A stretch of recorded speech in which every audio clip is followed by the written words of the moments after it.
پیر کے دن 12 ربیع الاول کو صبح سحری کے وقت آپ صلی اللہ علیہ وآلہ وسلم کی پیدائش ہوئی۔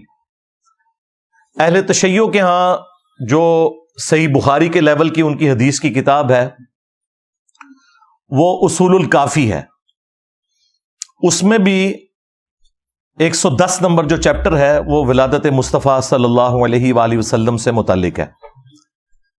اس میں بھی یہ لکھا ہے کہ نبی صلی اللہ علیہ وآلہ وسلم عام الفیل والے سال 12 ربیع الاول کو پیدا ہوئے، لیکن پریکٹیکلی شیعہ 17 ربیع الاول کو مناتے ہیں۔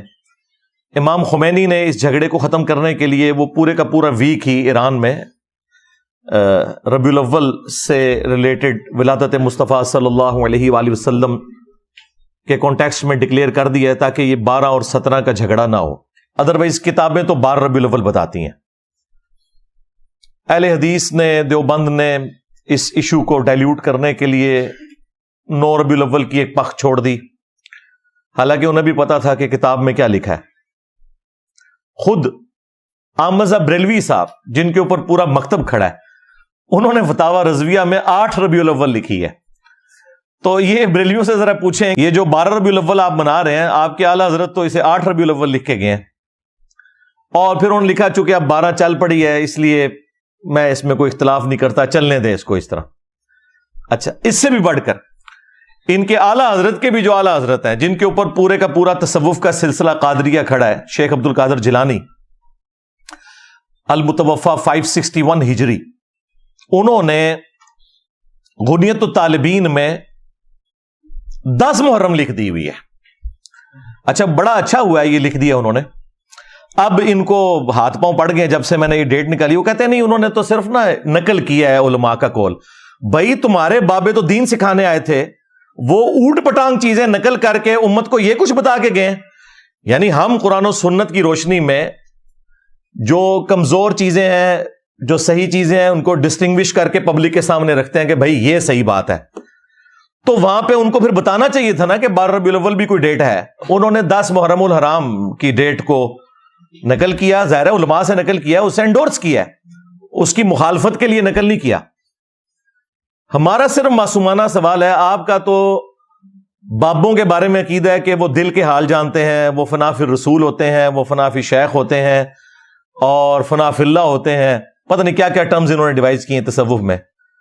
اور جو باباؤں کے بابا ہیں آپ کے شیخ عبد القادر جیلانی، جنہیں آپ اولیاء کا سردار کہتے ہیں، ان کو تو اپنے نبی کی تاریخ پیدائش ہی نہیں پتا، اگے کے کم ٹرنا ہے، جو کہ ہمارے ہر سٹوڈنٹ کو ہم نے دلائل النبوہ کا حوالہ بتا دیا ہے، امام بیہقی کی کتاب کا۔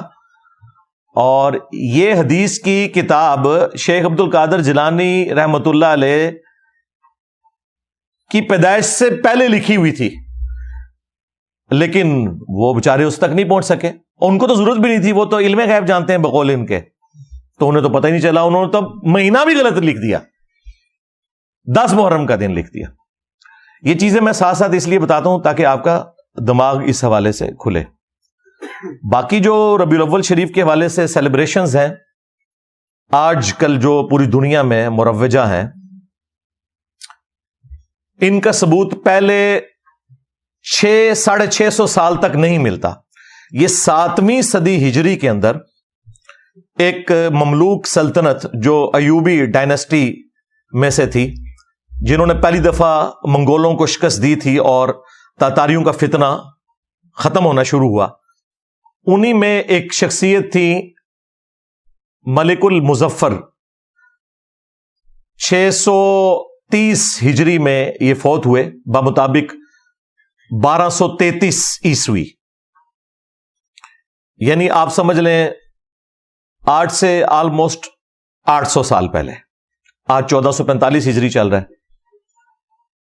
انہوں نے علماء کو جمع کر کے 12 ربیع الاول کے موقع پر کوئی کھانا شانا کھلایا، تو علماء تو پھر پکے ہو گئے، انہوں نے کہا سرکار پچھلے سال کھوایا سی، اس سال بھی کھواؤ۔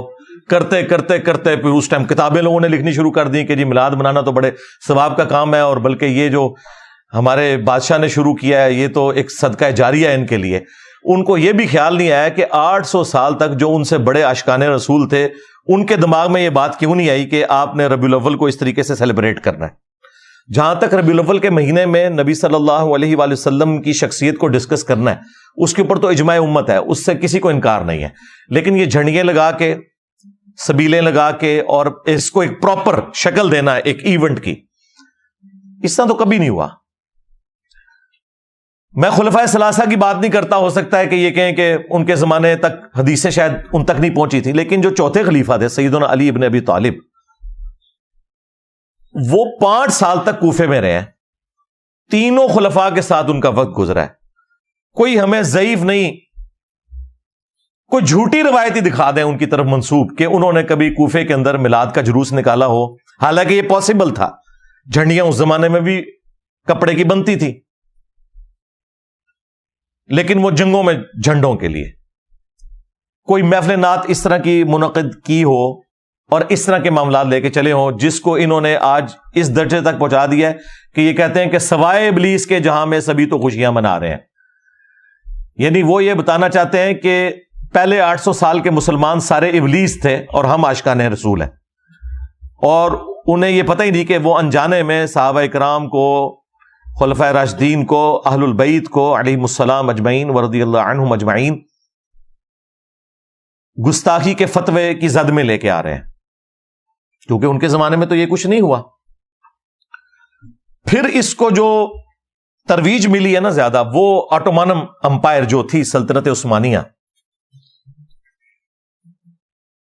1588 عیسوی کے اندر، آج چل رہا ہے 24 ستمبر 2023، 1588 عیسوی میں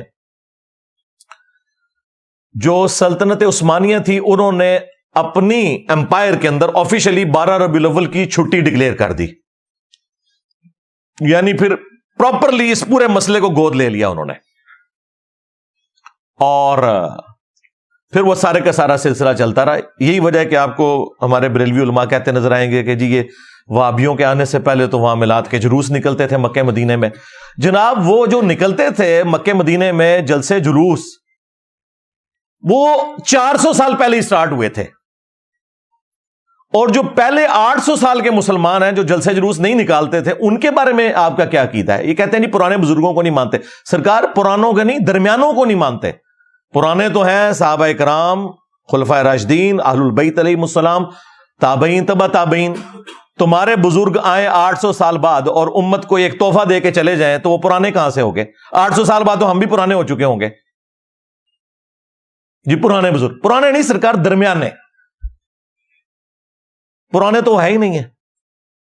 اور اسی صدی کے اندر، 7ویں صدی ہجری کے اندر، ایک اور بادشاہ آیا، ملک المنصور قلاوون. اس نے 678 ہجری کے اندر، آج سے 800 سال پہلے، کوئی منت مانی تھی. اس نے پکڑ کے گنبد خضرا رکھ دیا نبی صلی اللہ علیہ وآلہ وسلم کی قبر اطہر کے اوپر. اس ٹائم یہ گرین کلر کا نہیں تھا، وہ وائٹ کلر کا ہوتا تھا. اس کو گرین کلر ہوئے بمشکل 200 سال ہوئے. 1837 عیسوی میں، آج سے آلموسٹ 200 سال پہلے، سلطنت عثمانیہ کے لوگوں نے اس کا کلر گرین کیا. پہلے یہ وائٹ تھا. اور یہ گنبد بھی نبی علیہ السلام کی وفات کے 650 سال بعد رکھا گیا. یہ 7ویں صدی ہجری مسلمانوں کے لیے ایک سمجھ لیں 2 بڑی بدعتیں جو انہوں نے جاری کی امت کے اندر. اور بدعت میں اس لیے کہہ رہا ہوں کہ اس کی بنیاد کے اوپر انہوں نے باقیوں کو گستاخ کہا، اور یہ دونوں کام کیے سنیوں نے.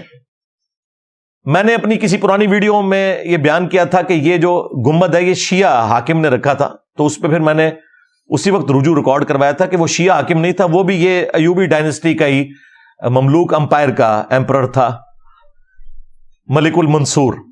یہ دونوں کام سنیوں نے کیے. میں مروجہ میلاد کا سلسلہ شروع کرنا، اب شیعہ نے بھی ادھار لے لیا وہ سنیوں سے، وہ بھی کر رہے ہیں. اور دوسرا یہ گنبد خضرا رکھنا، حالانکہ نبی علیہ السلام کے زمانے سے پہلے، آپ کی پیدائش سے بھی 35 سال پہلے آیا صوفیہ کا گنبد بنا ہوا ہے. یہ جو استنبول کے اندر آیا صوفیہ جو اب اردگان نے کھول دیا ہے، اور وہاں پہ جمعے کی نماز بھی ہوتی ہے اور عام دنوں میں میوزیم، یہ نبی علیہ السلام کی پیدائش سے بھی 35 سال پہلے کا بنا ہوا ہے. کتنا بڑا گنبد ہے! یعنی ٹیکنالوجی موجود تھی. حضرت عمر کے دور میں آج کے اربوں ڈالرز جزیہ ملتا تھا رومن امپائر سے مسلمانوں کو، وہ تو سونے کا گنبد بنا کے قبر رسول پہ رکھ سکتے تھے. ان کو تو کسی کے دماغ میں یہ بات نہیں آئی ہے یہ کوئی نبی الاسلام کی عزت افزائی ہے کہ یہاں پہ گنبد رکھے. انہیں پتا تھا صحیح مسلم میں حدیث ہے، میں تمہیں منع کرتا ہوں قبروں کو پکا کرنے سے، قبروں پر عمارت بنانے سے اور قبروں پر بیٹھنے سے. وہ اس کو نبی الاسلام کی گستاخی شمار کرتے تھے. اور سیم یہی گستاخی شمار کی گئی جب پہلی دفعہ گنبد رکھا گیا، اور جس بندے نے مشورہ دیا تھا وہ کچھ عرصے بعد معزول ہو گیا. تو لوگ یہ باتیں کرتے تھے کہ اس سے سزا ملی ہے جو اس نے الٹے کام کا مشورہ دیا تھا. اور آج اس کے اوپر بات کریں تو گستاخ رسول کہتے ہیں آپ کو. میرے سوا تو کسی کی جرت نہیں، وہ بھی کسی کی جرت نہیں کہ بات کر جائے، باقی تو شاہی کوئی نہیں. تو میں نے کہا خدا کے لیے دنیا میں جتنے مزارات نبی علیہ السلام کی مخالفت پہ بنائے گئے ہیں اس کی بنیاد انہوں نے یہاں سے پکڑی ہے. یہ آپ کا کام تھا نا کہ جہاں آپ نے باقی مزارات جو ہیں وہ ختم کیے، اس گنبد خضرا کو بھی اتار لیتے. یہ توڑنے کی ضرورت ہی نہیں ہے، یہ اوپر رکھا ہوا ہے، یہ اتار لیں. نیچے حجرہ عائشہ موجود ہے، اس پہ میری تفصیلی ویڈیوز ریکارڈ ہیں، وہ پھر ٹاپک اور طرف چلا جائے گا. بہرحال 1926 کے اندر سعودی حکومت نے جو باقی مزارات تھے وہ سارے ختم کر دیے جو بقیہ غرقد میں تھے.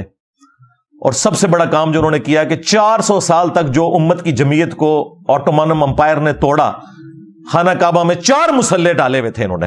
ویسے کہتے ہیں چاروں امام حق پہ ہیں، اگر چاروں حق پہ ہیں تو مسلح 4 کیوں ہیں؟ ساروں کے ایک کے پیچھے پڑھو. چلو 4 مسلح تھے، فجر کی نماز سارے حنفیوں کے پیچھے پڑھ لو، ظہر کی سارے شافیوں کے پیچھے. نہ پیرلل میں 4 جماعتیں کرواتے تھے 1517 سے لے کے 1917 تک. اگر یہ ورلڈ وار 1 نہ ہوتی اور سلطنت عثمانیہ نہ ٹوٹتی تو یہ بدعت آج بھی موجود ہوتی. اس ورلڈ وار کا ایک فائدہ امت کو ہو گیا کہ وہ بدعت اٹھ گئی، اور اب ایک مسلح وہاں پہ. 400 سال تک انہوں نے 4 مسلح ڈالے. آپ اندازہ لگائیں کہ انہوں نے مسلمانوں کی جمعیت کو توڑا، اور کہتے ہیں یہ ہمارے بزرگوں کی خدمات ہیں. انجینئر صاحب بزرگوں پہ بولتے ہیں، بھائی وہ بزرگ جو ہیں وہ آپ کے بزرگ ہیں. ہمارے بزرگ وہ ہیں کہ جب وہ لوگ پیدا بھی نہیں ہوئے تھے نا، اس سے بھی 800 سال پہلے جو بزرگ تھے وہ ہمارے بزرگ ہیں. بدعتیں تم داخل کرو دین میں. جب ہم بولیں ایک غریب تو بدتمیز نہ سوئے تو میرے نبی سا ہے ہی کوئی نہیں، تیرے بابے تے شاہ ہی کوئی نہیں، لے جاؤ بابے تو دبو انہوں جا کے ہوں. ہاں